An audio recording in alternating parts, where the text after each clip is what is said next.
যেহেতু স্টান্ট ছেড়ে দিছি সেহেতু আর বাইক স্টার্ট মোড রেখে লাভ নাই। তো এখন হচ্ছে স্টান্ট মোড থেকে আমি একবারে নর্মাল স্টক বানিয়ে ফেলবো আমার বাইকটাকে। আর এটা কিভাবে করব এটা আপনাদের সাথে আজকে শেয়ার করব। তো বাসা থেকে আমার বাইকের সুন্দর মাথাটা, নতুন টায়ার আর হচ্ছে সাইলেন্সারটা নিয়ে সামিরকে দিয়ে রিক্সায় উঠায় পাঠিয়ে দিলাম।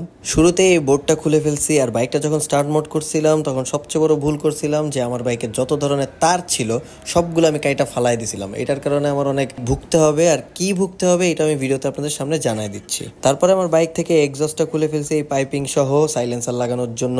এই এক্সস্টের কারণে জীবনে যে কত পুলিশের নাস্তা পানি টাকা দেওয়া লাগছে ভাই রে ভাই, ভালো হয়েছে খুলে ফেলাইছি, হুদাই পেরা খেতেছিলাম। সাইলেন্সারের মাথায় এটারে জানি কি বলে, আমি ভুলে গেছি আসলে এটার নাম। এটার অবস্থা পুরা খারাপ, নতুন লাগাইতে হয়েছে দুইটা এটা আমার। তারপরে সাইলেন্সারটাও লাগানো হয়ে গেল। এখন আমার টায়ারের অবস্থা আপনাদের দেখাই। টায়ারের এক সাইডে মনে হচ্ছে যে মোটোজিপির টায়ারগুলো থাকে না, ওইরকম পুরা ফ্ল্যাট হয়ে গেছিল।